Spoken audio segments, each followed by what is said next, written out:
Ovo je demo uputstvo za snimač razgovora u obliku USB flash memorije.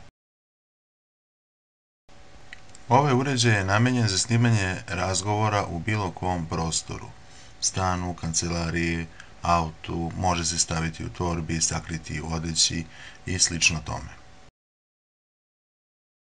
Sada ću vam pokazati kako izgleda ovaj uređaj. Ovaj uređaj izgleda kao bilo koja USB flash memorija. Ovaj uređaj čak ima i funkciju da radi kao USB flash memorija, to jest da na njega stavljate podatke. Međutim, ovaj uređaj ima i funkciju snimanja razgovora u prostoru. Tehničke karakteristike ovog uređaja su sledeće. Prijem zvuka do 7 metara u poluprečniku od mesta gde je uređaj postavljen. Kvalitet audio zapisa 192 kilobita u sekundi, što znači vrlo čist zvuk i vrlo jasan zvuk. Autonomija rada ovog uređaja je preko 12 sati neprekidnog kontinualnog snimanja od trenutka kada se uključi. Sada ću vam pokazati kako radi ovaj uređaj. Pre upotrebe ovog uređaja najpre ga je neophodno napuniti. Pre punjenja uređaja vrlo je bitno da ova poluga sa strane bude u poziciji off.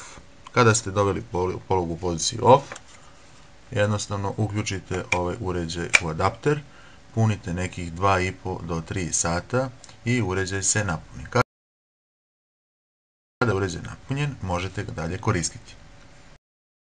Pri radu sa ovim uređajem vrlo je bitna informacija da znate da ovaj uređaj uopšte ne mora biti priključen na računar da bi snimao. Ovaj uređaj ima svoju integrisanu punjivu litijum-ionsku bateriju sa kojom snima preko 12 sati. Tako da može da se postavi bilo gde, totalno nezavisno od bilo kakvog izvora napajanja. Sada ću vam pokazati kako se uključuje snimanje na ovom uređaju. Kada je uređaj napunjen, ova poluga pomera se u poziciju on. Sa druge strane, indikator lampica prvo svetli konstantno, a potom počinje i da trepće. Kada se indikator lampica ugasi, snimanje je počelo. Indikator lampica svetli i trepće samo prvih 5-6 sekundi i u toku snimanja se više ne pali. Uređaj snima sve dok se baterija na uređaju ne isprazni, a to je za 12 ili više sati. Snimak, naravno, ostaje na memoriji ovog uređaja. Kada se završi snimanje, vraćate ovu polugu u poziciju off i sada je uređaj spreman da se poveže na računar.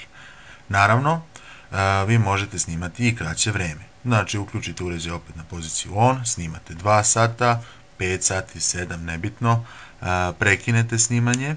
Suština je da svako odpočinjanje i prekidanje snimanja pravi novi audio klip. Sada ću vam pokazati kako se uređaj povezuje na računar. Znači, ova poluga mora da bude u poziciji off. Skinete ovaj poklopac i kao sasvim bilo koji drugi običan USB flash gurnete u računar. Računar ga automatski prepoznaje kao removable disk, ne trebaju nikakvi softveri, nikakvi drajveri i svi snimci koji su napravljeni na ovom uređaju se nalaze u folderu koji se zove Record. Pored tog foldera Record, vi možete staviti vaše fajlove, vaše dokumente, znači ove uređaje možete koristiti kao bilo koji drugi običan USB flash disk. Svi snimci koji su napravljeni na ovom uređaju su u standardnom formatu, WAV formatu, tako da mogu da se puste u bilo kom playeru. Takođe bitna stvar jeste da ovaj uređaj radi pod svim operativnim sistemima.